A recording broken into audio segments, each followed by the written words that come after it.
Quran surat Al-Maidah ayat 48 sudah mengingatkan istilah dan kalimat fastabiqul khairat, maka berlomba-lombalah dalam kebaikan. Kita juga disuruh untuk berlomba untuk mendapatkan ampunan dari Allah Subhanahu wa taala. Quran surat Al-Hadid ayat 21, sabiqu ila maghfiratin mir rabbikum. Kita juga disuruh berlomba-lomba untuk mendapatkan surga Allah dalam Quran surat Al-Mutaffifin, wa fi dzalika falyatanafasil mutanafisun. Jadi intinya kita diperintah di dalam ajaran agama kita ini produktif berbuat baik. Teruslah produktif di dalam berbuat baik. Dan satu hal yang harus kita ingat bahwa kebaikan yang kita lakukan hakikatnya adalah untuk diri kita sendiri. In ahsantum ahsantum li anfusikum wa in asatum falaha. Quran surat An-Nisa.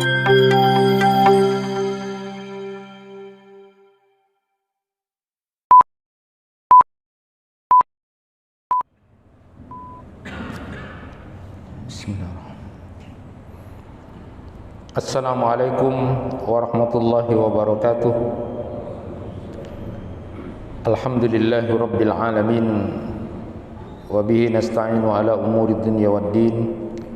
Ashhadu an la ilaha illallah wahdahu la syarikalah, wa ashhadu anna Muhammadan abduhu wa rasuluh.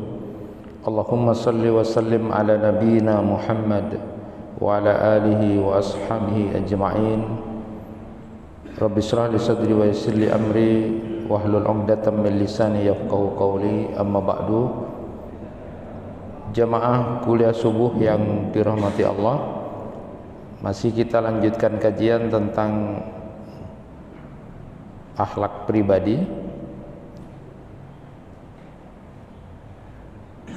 Kajian kita kali ini tentang jangan merasa menjadi orang yang lebih baik atau merasa menjadi lebih suci dari orang lain, dan jangan meremehkan dosa sekecil apapun dan kebaikan sekecil apapun. Jemaah yang dirahmati Allah, saya ingin memulai ambil dari kitabnya Imam As-Suyuti di Jami'ul Hadis. Ada satu riwayat pada saat Umar bin Khattab radhiyallahu an saat berkeliling kota Madinah sebagai seorang pemimpin yang luar biasa.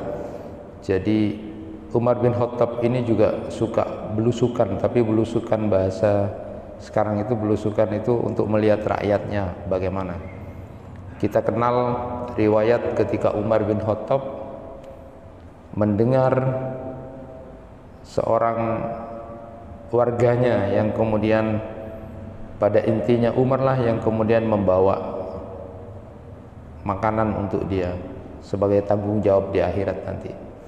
Umar dikenal sebagai pemimpin yang kemudian takut nanti akan dimintai tanggung jawab di hadapan Allah tentang persoalan sekecil apapun. Bahkan seandainya ada infrastruktur yang tidak bagus, jalan tidak bagus, ada jalan kuda terperosok karena jalannya tidak bagus, aku takut nanti dimintai tanggung jawab oleh Allah.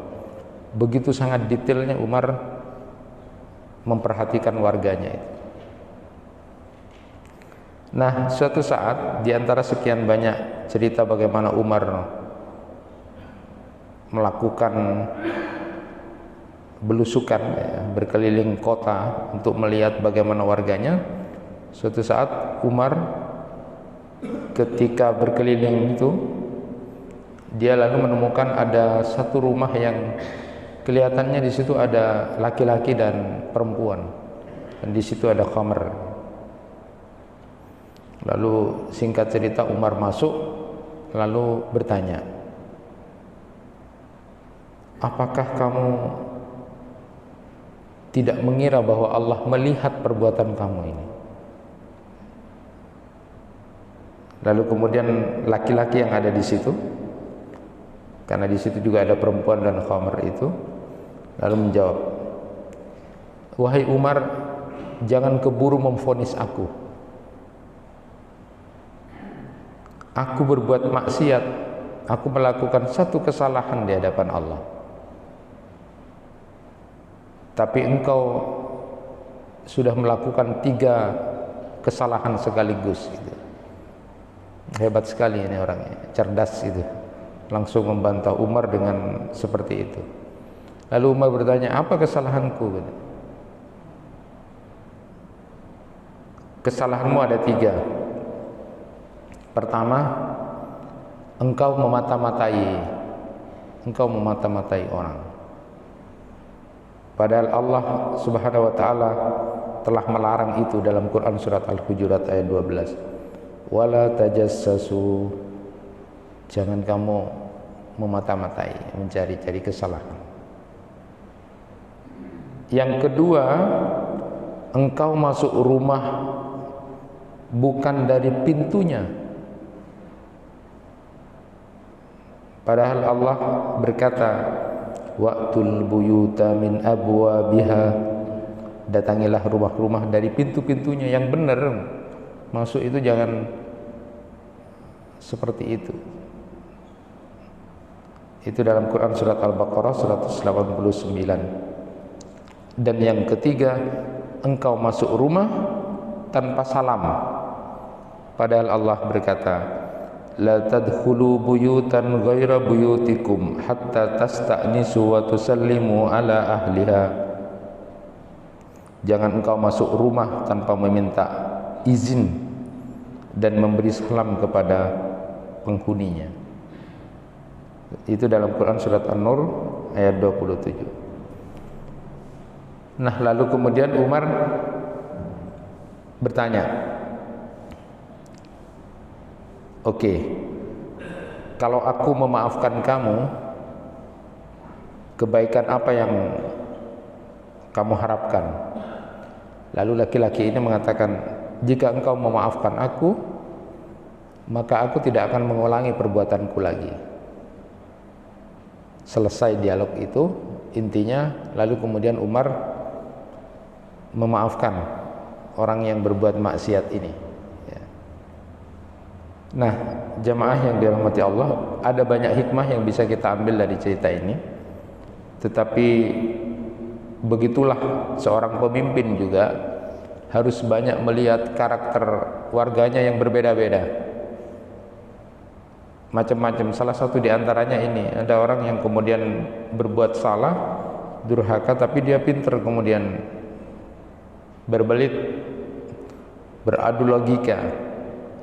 Tetapi sisi lain yang harus kita perhatikan adalah saat Umar pun, Umar yang dikenal sebagai orang yang begitu sangat ditakuti oleh musuh, bahkan setan pun takut kepada Umar.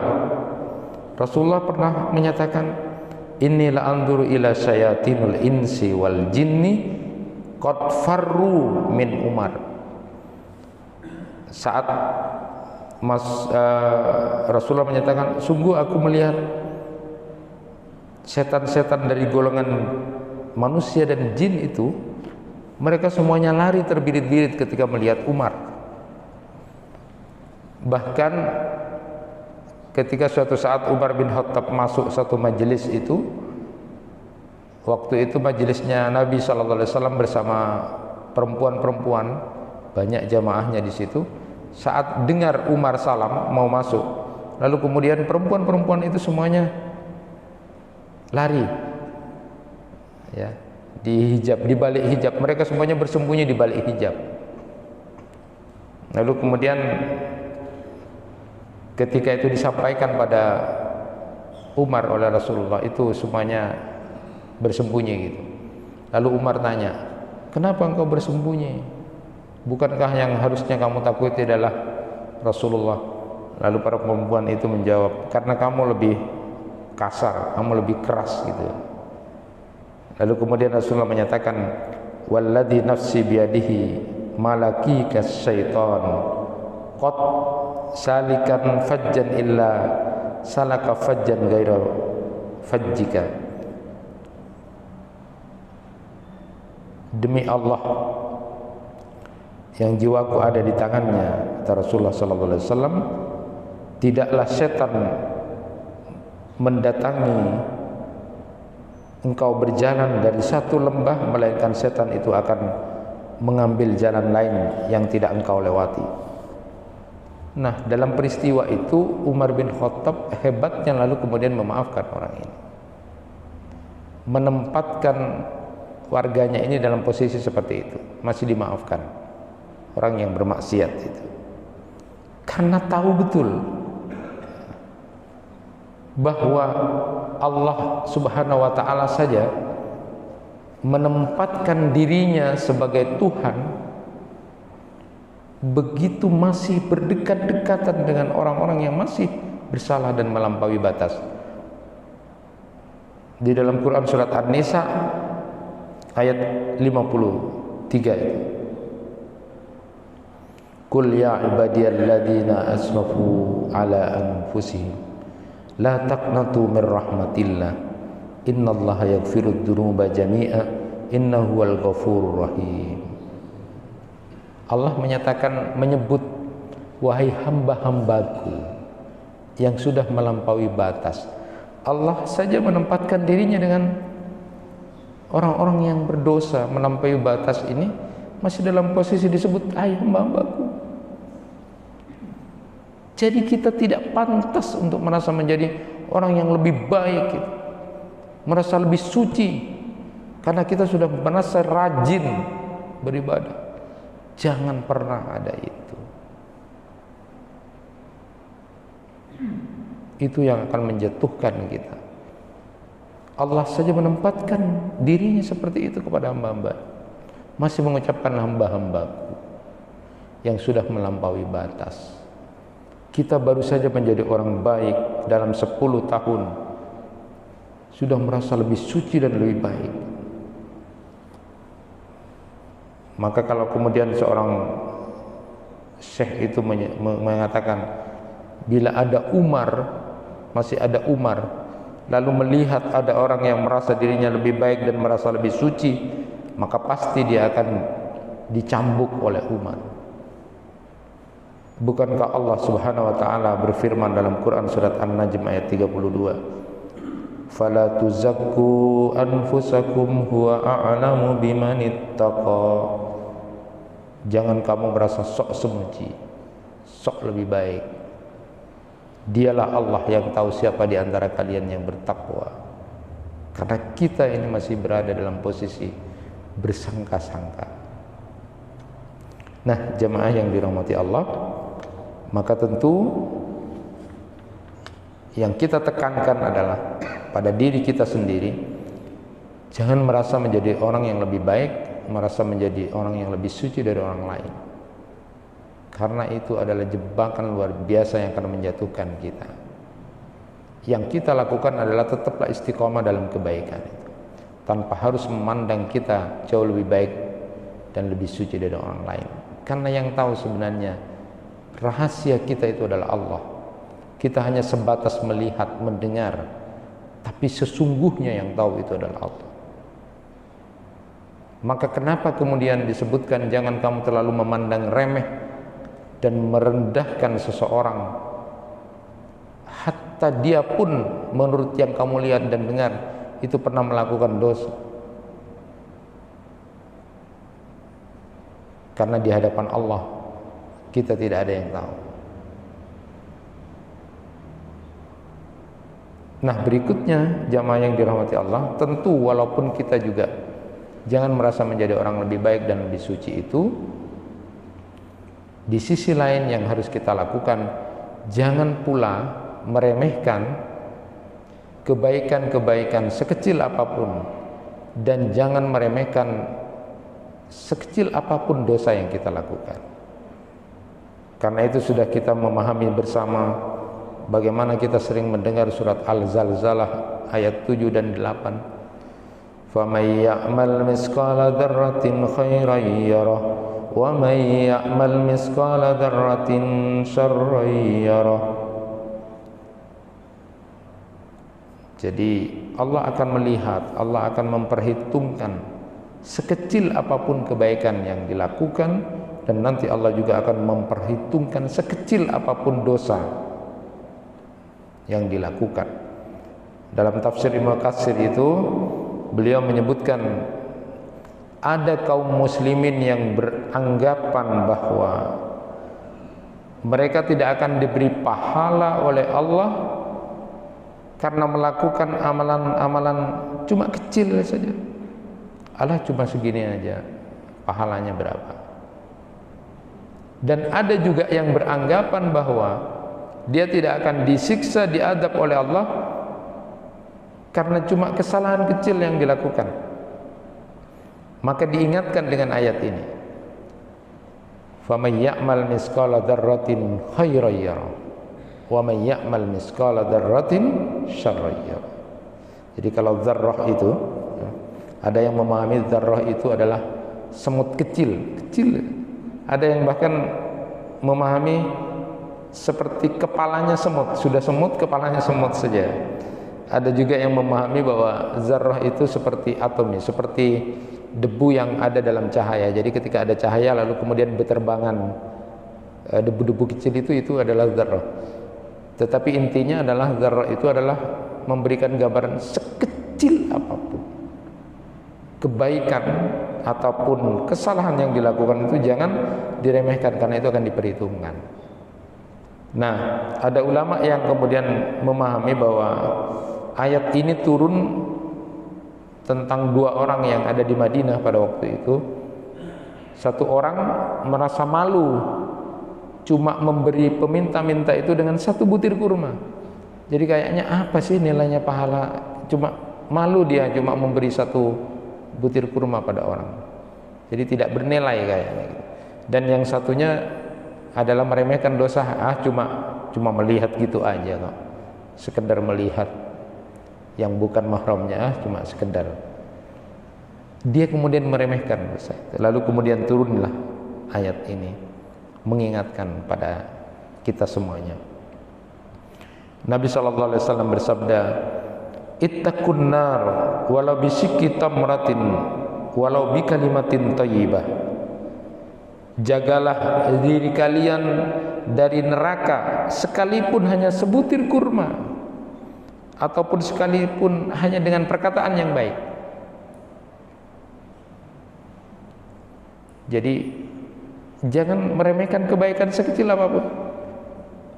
Hanya memberi sebutir kurma bahasanya, gambarannya seperti itu. Atau dengan kalimat-kalimat yang baik. Suami pulang ke rumah ketemu istrinya mengatakan kalimat yang baik, sayang. Itu juga kebaikan yang jangan diremehkan. Karena kadang-kadang suami tidak ada lagi memanggil istrinya apalagi sedang marahan. Tidak ada yang bilang sayang, sudah mangkel. Jaga dirimu dari neraka walaupun hanya dengan sebutir kurma atau walaupun dengan perkataan yang baik. Maka tentu sebaliknya dari itu. Rasulullah juga secara khusus kepada Aisyah mengatakan, ya Aisyah, istatiri minan nar walau bisikki tamratin fa innaha tasuddu minal ja'i masaddaha minas sab'an. Wahai Aisyah, lindungi dirimu dari neraka walau hanya dengan bersedekah sebuah kurma, karena sesungguhnya dia bisa memenuhi kebutuhan orang yang lapar dengan sedikit kekenyangan. Nabi SAW juga bersabda, la tahkiranna minal ma'rufi syai'a walau an tufriga min dalwika fi ina'i ahika walau an talqa akhaka biwajhi talqin. Jangan engkau menganggap remeh, kata Rasulullah, sedikit pun kebaikan walaupun hanya menuangkan air dari embernya ke dalam bejana milik saudaramu, dan walaupun engkau hanya bermanis muka kepada saudaramu sesama muslim ketika bertemu. Ini luar biasa. Jangan meremehkan sekecil apapun. Kita kadang-kadang meremehkan cuma amal bantu orang, nolongin, ngasih air.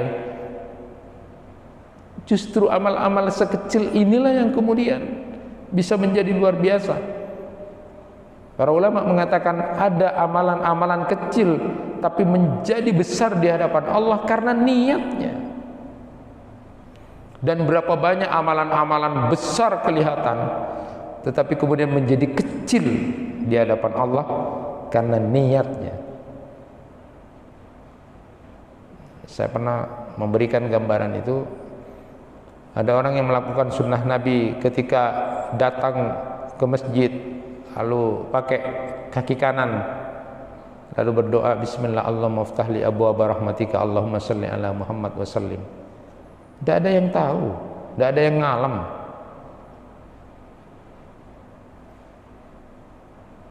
Keluar dari masjid pakai kaki kiri juga, lalu kemudian memasukkan salahnya dengan tangan. Siapa yang tahu, siapa yang ngalam? Tapi dia berniat Allahumma salli ala Muhammad, mengikuti sunnah Nabi. Amalannya kecil tapi menjadi besar di hadapan Allah karena niat bersih, tidak ada untuk di alam orang. Kadang-kadang kita melihat amalan-amalan besar tapi kemudian menjadi tidak ada.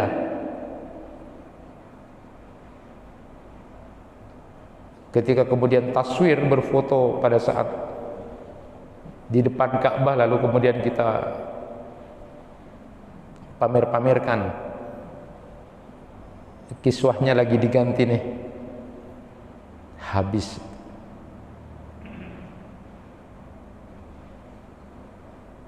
Rasulullah menyatakan dalam Sahihain itu disebutkan, ya nisa'al muslimat la tahkiranna jaratun li jaratiha walau firsina syatin.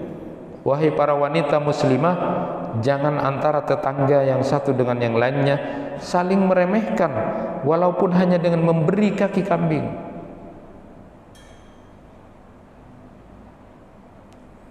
Jadi antara tetangga dengan yang lainnya jangan meremehkan hanya cuma ngasih oleh-oleh dikit atau ngasih sedikit. Jangan remehkan. Hal-hal yang semacam ini bisa menjadi besar di hadapan Allah karena kekuatan ikhlasnya itu. Di sisi yang lain Nabi sallallahu alaihi wasallam juga mengingatkan, ya Aisyah, iyyaki wa muqahharati dzunub fa innallaha minallahi azza wa jalla. Wahai Aisyah, jauhilah dosa-dosa yang kamu anggap remeh-temeh, karena sesungguhnya dosa akan dituntut oleh Allah azza wa jalla. Nabi juga menyampaikan itu di kesempatan yang lain secara umum. Iyyakum wa muhaqqaratiz dzunub fa innahunna yajtami'na 'alal rajul hatta yuhliknahu. Jauhilah kalian dari meremehkan dosa-dosa kecil karena hal itu dapat terkumpul pada diri seseorang hingga kemudian membinasakannya. Karena menganggap dosanya kecil-kecil terus ditumpuk tapi menjadi besar. Hati-hati. Jangan meremehkan dosa kecil dan jangan juga meremehkan kebaikan sekecil apapun. Allah Subhanahu wa taala gambarkan bahwa amal-amal baik dan amal-amal buruk nanti akan ditampakkan oleh Allah Subhanahu wa taala. Quran surat Ali Imran ayat 30. Yauma tajidu kullu nafsin ma amilat min khairin muhdara wa ma amilat min su' tawaddu law anna bainaha wa bainahu amadan ba'ida. Pada hari ketika tiap-tiap jiwa mendapati segala apa yang telah dikerjakannya, dari sedikit kebaikan pun dihadapkan. Apa yang telah dia kerjakan dari kejahatan pun juga dihadirkan. Namun pada saat kemudian kejahatannya, kejelekannya kemudian dihadirkan pada dirinya, dia ingin sekiranya antara dirinya dan dosanya itu dijauhkan dengan jarak yang jauh. Jadi nanti semuanya akan ditampakkan oleh Allah. Ini amalmu, ini amal baikmu ditampakkan, ini amal burukmu. Tapi saat amal buruk itu ditampakkan, manusia itu menginginkan seandainya jauh saja, ada jarak, karena dari saking takutnya dan malu di hadapan Allah Subhanahu wa taala dan orang saat itu. Maka penting untuk kita sama-sama pahami bahwa salah satu doa yang kita baca riwayat Aisyah radhiyallahu anha. Aisyah radhiyallahu anha itu mendengar Rasulullah sallallahu alaihi wasallam berdoa di sebagian salatnya itu, boleh pada saat sujud, boleh sebelum salam. Rasulullah itu kemudian berdoa, Allahumma hasibni hisaban yasira. Ya Allah, hisablah aku dengan hisab yang ringan, hisab yang mudah. Saat selesai Rasulullah salat, Aisyah lalu bertanya, ya Rasulullah, apa yang dimaksud dengan hisab yang ringan itu? Nabi sallallahu alaihi wasallam menjawab, ia melihat kitab catatan amalnya, lalu Allah memaafkannya. Itulah hisab yang ringan. Sesungguhnya barang siapa yang dihisab oleh Allah berat, detail hisabnya, wahai Aisyah, pasti dia akan binasa. Aisyah lalu kemudian bertanya lagi sama Rasulullah, ya Rasulullah, bukankah Allah Subhanahu wa taala sudah berfirman, fasaufa yuhasabu hisaban yasira? Itu dalam Quran surat Al-Insyiqaq ayat 8. Nabi lalu kemudian mengatakan, itu bukan hisab, itu adalah arad, paparan amal hamba. Jadi hisab yang mudah itu, hisab yang ringan itu adalah seperti arad, paparan amal hamba. Jadi paparan amal hamba itu disebutkan oleh ulama itu bahwa Allah tampakkan, ini amalmu, ini dosa-dosamu, kesalahan. Lalu kemudian dia mengakui, iya betul ya Allah, saya berbuat itu, betul. Tapi tidak ada yang tahu pada waktu itu, tidak ditampakkan oleh Allah pada orang lain. Itu hisab yang ringan. Ini betul kamu begini, betul begini, iya. Jadi orang ini melihat catatan amalnya lalu mengakui apa yang dia lakukan di hadapan Allah, tapi tidak ada yang melihat. Lalu kemudian Allah mengampuni dosa-dosanya. Subhanallah, inilah hisab yang ringan. Mudah-mudahan kita termasuk di dalamnya. Jamaah yang dirahmati Allah, oleh karena itu teruslah berbuat baik sekecil apapun, dan juga jangan remehkan dosa sekecil apapun. Teruslah berdoa agar dihisab dengan hisab yang mudah.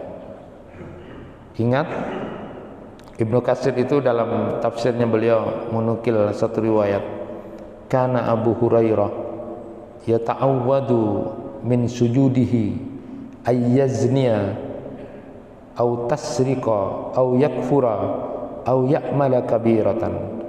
Abu Hurairah itu dalam sujudnya meminta perlindungan kepada Allah dari perbuatan zina, dari perbuatan mencuri, dari perbuatan kekufuran atau dosa-dosa besar lainnya. Saat kemudian selesai itu ada yang bertanya kepada Abu Hurairah, atakhafu dzalik? Kamu takut banget tentang itu? Jadi sekelas Abu Hurairah saja masih minta kepada Allah perlindungan. Ya Allah, jangan sampai aku berzina. Ya Allah, jangan sampai aku mencuri, mengambil haknya orang lain. Jangan sampai aku berbuat kekufuran sedikit. Jangan sampai aku melakukan dosa-dosa besar. Sekelas Abu Hurairah itu meminta perlindungan kepada Allah. Saat kemudian ditanya, kamu masih takut begitu? Itu kan tidak mungkin, gitu kan bahasanya. Tidak mungkinlah kamu begitu. Lalu kemudian Abu Hurairah menjawab, ma yu'minuni wa iblisi hayyun wa musarriful qulub yusarrifuha kaifa yasha. Bagaimana aku akan merasa aman tentang imanku, sedangkan iblis, sedangkan setan masih hidup, masih ada. Juga dalam keadaan hati ini bisa terbolak-balik oleh zat yang membolak-balikkan hati ini sesuai dengan kehendaknya. Kita tidak ada yang aman iman kita ini. Jangan merasa iman kita sudah aman, karena setan masih hidup, setan masih ada, hati masih bisa bolak-balik saat tertentu. Maka teruslah meminta kepada Allah agar kemudian terlindungi dari persoalan-persoalan yang bisa membuat kita melakukan pelanggaran atau dosa di hadapan Allah Subhanahu wa taala. Jamaah yang dirahmati Allah, maka sekali lagi Satu nasihat buat kita pribadi, jangan merasa menjadi orang yang lebih baik, jangan merasa menjadi lebih suci dari orang lain. Allah melarang, mengingatkan itu, fala tuzakku anfusakum wa a'lamu bimanittaqa. Tapi di sisi lain, berusahalah terus untuk tidak meremehkan sedikit pun dosa yang kita lakukan, dan juga jangan kemudian meremehkan kebaikan sekecil apapun yang bisa kita lakukan, karena ajaran agama kita menyuruh kita untuk berlomba-lomba di dalam kebaikan. Quran surat Al-Baqarah 148, Quran surat Al-Maidah ayat 48 sudah mengingatkan istilah dan kalimat fastabiqul khairat, maka berlomba-lombalah dalam kebaikan. Kita juga disuruh untuk berlomba untuk mendapatkan ampunan dari Allah Subhanahu wa taala. Quran surat Al-Hadid ayat 21, sabiqu ila maghfiratin mir rabbikum. Kita juga disuruh berlomba-lomba untuk mendapatkan surga Allah. Dalam Quran surat Al-Mutaffifin, wa fi dzalika falyatanafasil mutanafisun. Jadi intinya kita diperintah di dalam ajaran agama kita ini produktif berbuat baik. Teruslah produktif di dalam berbuat baik. Dan satu hal yang harus kita ingat, bahwa kebaikan yang kita lakukan hakikatnya adalah untuk diri kita sendiri. In ahsantum ahsantum li anfusikum wa in asatum falaha. Quran surat Al-Isra ayat 7. In ahsantum ahsantum li anfusikum. Jika kamu berbuat baik, itu hakikatnya adalah untuk diri kamu sendiri. Maka ketika kita berbuat baik, jangan kemudian berharap dibalas. Ketika tidak dibalas, lalu kemudian kita berubah. Tidak usah, pokoknya perbuatan baik kita untuk diri kita sendiri hakikatnya. Tidak direken sama orang lain, tidak diperhatikan, atau bahkan dicuekin, bahkan dia membalas yang tidak baik. Atau kemudian muncul dalam kita, mak manyaman bakna kok, mak manyaman bakna. Jangan, itu tidak ada. In ahsantum ahsantum li anfusikum. Jika kamu berbuat baik, itu hakikatnya untuk diri kamu sendiri. Wa in asatum falaha. Dan jika kemudian dia berbuat jahat, maka kejahatan itu untuk dirinya sendiri. Berkait dengan produktif dalam beramal saleh ini, jamaah yang dirahmati Allah, maka tentu sudah saya sampaikan tadi beberapa hadis. La tahkiranna minal ma'rufi syai'an walau antalqa ahaka biwajhin talqin. Jangan kamu meremehkan hanya karena sekedar kamu menampakkan wajah yang baik, senyum pada orang yang kamu temui itu, kamu anggap itu bukan amal itu. Bahkan kita sudah dengar cerita seorang dokter yang kemudian bercerita ketika salah seorang mantan pas pampres kena darah tinggi itu, dia bilang sama dokter, dok, saya ingin berhenti minum pil ini, obat katopril ini, untuk menurunkan darah tinggi. Saya tidak mau ketergantungan. Itu mantan pas pampres. Kalau mantan pas pampres kan memang tak pernah akhir itu ya, tidak pernah senyum. Lalu kemudian dokternya bilang, oke, dikasih obat-obat herbal itu. Jadi pakai bawang ini, kasih resep, tapi itu semuanya yang herbal. Ternyata 2 minggu setelah itu, seminggu setelah itu juga tidak ada perubahan. Balik lagi ke dokter. Dok, tidak ada perubahan. Gimana ini? Oke, katanya Pak dokter ini, saya ada tips terakhir. Nanti kalau kemudian tips saya ini, resep saya ini tidak berhasil sembuh, tidak usah kembali ke sini, tetap minum katoprilnya saja. Ya, kalau nanti darah tingginya itu kumat itu, tidak usah ke sini sudah. Apa resep dokter ini? Resepnya adalah Anda yang darah tinggi boleh gitu ya. Anda senyum dalam sehari itu 20 kali. Dan setiap senyum itu durasinya adalah 20 detik sampai 30 detik. Itu saja resepnya. Nanti seminggu lagi, kalau sembuh, syukur. Kalau tidak, wes minum lagi lah obatnya. Persis dipraktekkan sama yang mantan pas pampres ini. Ketika dipraktekkan, dia selesai dari rumah sakit itu, Pertama kali senyum sama supirnya. Nah, supirnya disenyumi gitu kan. Supirnya bingung, ada apa ya bapak Purwanda gitu kan. Nah, 20 detik senyum. Pulang ke rumah, sampai di rumahnya tetangganya disenyumi itu kan. 20 detik. Tetangganya juga yang tidak pernah merasakan begitu. Arya capok apa bapak Arya gitu kan. Sampai segitu. Dia sampai 20 kali. Istrinya juga gitu, anaknya, Arya bapak apa Purwanda itu kan. Bagus. Ternyata dia lagi melaksanakan resep dari dokter itu. Ternyata itu selama seminggu itu dilakukan tiap hari 20 kali. Sembuh Pak, sembuh. Jadi senyumlah, senyum. Tidak usah ruwet, tidak usah kemudian menampakkan wajah yang bengkok-bengkok ya. Menampakkan wajah yang kerut-kerut. Senyum saja, itu nanti darah tingginya hilang gitu ya. 20 kali ya. Kalau tidak 20 kali kurang gitu. Nah, itu contoh dari amal kecil, jangan meremehkan itu. Rasulullah juga menyatakan, ahabbul a'mal ilallahi idkhalus surur ala qalbil mu'min au ayyufarrija anhu ghamma au yaqdi anhu daina au yut'imahu min ju'. Amal yang dicintai oleh Allah itu adalah memasukkan kebahagiaan pada hati orang yang beriman. Mas seneng orang, apapun mas seneng orang.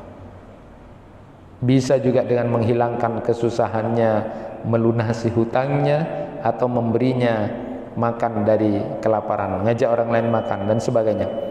Terakhir saya sampaikan beberapa hadis Nabi. Laqad ra'aitu rajulan yataqallabu fil jannah fi syajaratin qata'aha min dhahbit tariq kanat tu'dhin nas. Sungguh aku telah melihat ada seorang yang mundar-mandir di surga itu, kata Rasulullah. Kok nyaman dia mundar-mandir di surga itu? Ternyata apa? Dia adalah orang yang pernah memotong kayu yang melintang di jalan. Artinya dia membersihkan sesuatu yang kira-kira mengganggu di jalan. Kita anggap apa? Ini orang yang seperti ini amalan kecil kayaknya. Tidak tampak sebagai ibadah besar. Orang ini kenapa kemudian mundar-mandir di surga? Enak itu. Ternyata dia pernah memotong pohon yang tumbang di jalanan, lalu kemudian disingkirkan. Coba berapa orang yang kemudian saat itu, kalau semuanya tidak bergerak, berapa sepeda motor kalau bahasa sekarang itu, berapa mobil yang kemudian sebenarnya ingin keburu-buru, tapi kemudian tidak ada yang bergerak membersihkan atau memotong pohon. Nah, orang inilah yang tampil, kemudian memotong sampai kemudian dibersihkan dan semuanya bisa lewat, memudahkan urusan orang lain. Ini amalan yang tidak tampak wah, tidak tampak sebagai sebuah ibadah, tapi orang ini di surga, dia mondar-mandir di surga karena kebaikan yang dia anggap, kemudian kita anggap adalah perbuatan yang kecil. Banyak hadis-hadis mengenai teruslah produktif dalam kebaikan, berpikir yang baik, berbuat yang baik-baik saja tanpa kemudian yang lain. Tetapi kemudian puncak dari kebaikan-kebaikan itu kalau bisa tutupi, rahasiakan, anggap kecil kebaikan yang kamu lakukan, bahkan anggap tidak ada kebaikan yang kamu lakukan. Tidak perlu diungkit-ungkit kebaikan itu, tidak perlu kemudian ujub bangga dengan kebaikan yang, jangan meremehkan sekecil apapun, tutupi kalau bisa. Bahkan Salamah bin Dinar itu menyatakan, tutupi kebaikanmu seperti kamu mau menutupi sungguh-sungguh aib dan kejelekan kamu. Jadi kalau kamu takut aibmu ketahuan, kamu sembunyikan, maka kebaikan yang kamu lakukan juga tutup seperti kamu juga sungguh-sungguh untuk menutup aib yang kamu lakukan. Itu rahasianya. Kenapa? Karena ternyata jamaah yang dirahmati Allah, seperti Syekh Ibrahim Ar-Ruhaili itu menyatakan, sebenarnya kunci amal itu adalah di kuwatul ikhlas, di kekuatan ikhlas. Jadi bukan hanya sekedar ikhlas. Kalau ikhlas itu sudah menjadi rukun ya, diterimanya amal itu karena ikhlas pada Allah dan mutaba'ah Rasulullah, mengikuti Nabi. Tetapi yang membedakan itu adalah kuwatul ikhlas, kekuatan ikhlas. Maka sampai Ibnu Rajab Al-Hambali itu di kitab Jami'ul Ulum wal Hikam itu memberikan penafsiran begini, kalau di dalam hadis-hadis itu ada pelipat gandaan pahala, Jadi pahalanya orang beriman itu, orang yang beramal ikhlas itu bisa 10 kali lipat, lalu sampai 700 kali lipat, dan bahkan tidak terbatas. Kalau dia ikhlas beramal sesuai dengan Nabi, maka pasti dia akan dilipat gandakan pahalanya. Tetapi antara lebih dari 10 kali lipat sampai 700 dan tidak terbatas itu ditentukan oleh kuwatul ikhlasnya. Kekuatan ikhlasnya kita ini berbeda-beda. Kalau ikhlasnya sudah sampai, misalnya ikhlas, tidak riya, tidak ingin sum'ah, tidak ingin diperdengarkan, maka dapat 10 kali lipat. Tetapi kekuatan ikhlas kita berbeda-beda, sehingga pelipat gandaan itu tergantung kepada kekuatan ikhlas kita. Inilah kemudian yang menjadi perhatian kita. Rasulullah SAW sudah menyebutkan nanti bahwa 7 golongan yang akan dilindungi oleh Allah Subhanahu wa taala saat tidak ada perlindungan kecuali perlindungan dari Allah. Salah satu di antaranya adalah rajulun tasaddaqa ahfa hatta la ta'lama shimaluhu ma tunfiqu yaminuhu. Orang yang kemudian mengasih sedekah yang gambarannya sedekah yang dia berikan itu dari tangan kanannya, tangan kirinya tidak tahu bahwa dia sudah melakukan kebaikan. Jamaah yang dirahmati Allah, tentu kalau sudah memahami itu, kalau sampai mizan timbangan amal kebaikan dan keburukan itu sama nanti, itu sebenarnya kata ulama, kalau ada timbangan kebaikan sama dengan kejelekan, sesungguhnya kata ulama itu kejelekannya lebih banyak. Kenapa? Karena kalau orang beriman itu berbuat dilipat gandakan kebaikannya, tapi kalau berbuat jelek cuma satu. Nah kalau sampai imbang berarti sesungguhnya dia kejelekannya lebih banyak dari kebaikannya. Allah masih mampu murah sehingga kemudian kita dilipat gandakan. Tetapi terpenting buat kita adalah saat kita melakukan kebaikan, apapun yang kita lakukan, sembunyikan, tutup, tidak ada yang tahu. Ada ulama yang menyatakan bahwa yang terang-terangan itu boleh itu kalau yang wajib. Yang wajib-wajib, zakat wajib, tidak apa-apa terang-terangan. Salat wajib tidak apa terang-terangan itu, ya. Tetapi kalau yang sunnah, yang nafilah, yang tatawwu, kalau bisa sembunyikan. Jadi kamu kelihatan amalnya biasa saja yang wajib-wajib, tidak kelihatan yang lain. Tetapi jangan kemudian beralasan yang salah. Ada orang yang kemudian mengatakan supaya tidak riya, adzan dikumandangkan, tidak sholat jamaah, tapi di rumah. Pas saya tanya, benar apa mata tahu ke masjid? Engkau takut riak, tinalah tak itu orang. Nah, itu salah, gitu kan. Itu salah besar. Jadi jawab gitu kan. Jadi ini kadang-kadang dipakai oleh orang. Engkau takut riaknya. Nah, akhirnya sholatnya di rumah terus itu, tidak ke masjid. Itu kesalahan. Nah, Bapak dan Ibu yang dirahmati Allah, kesimpulan pada kesempatan kajian ini sama seperti judul yang kita bahas saat ini juga adalah jangan merasa menjadi orang lebih baik, menjadi orang lebih suci dari orang lain, karena yang tahu siapa di antara kita yang bertakwa adalah Allah. Pandanglah orang-orang yang ada di sekitar kita masih jauh lebih baik, masih lebih baik dan lebih suci dari kita. Lalu kemudian teruslah produktif dalam beramal dengan tidak memandang kecil kesalahan atau dosa yang kita lakukan, dan juga tidak kemudian memandang remeh walaupun kebaikan sekecil apapun yang bisa kita lakukan. Mudah-mudahan itu bisa menjadi amal dan wasilah kita untuk mendapatkan ridha Allah. Subhanakallahumma wa bihamdika asyhadu an la ilaha illa anta astaghfiruka wa atubu ilaik. Kurang lebihnya mohon maaf. Assalamualaikum warahmatullahi wabarakatuh.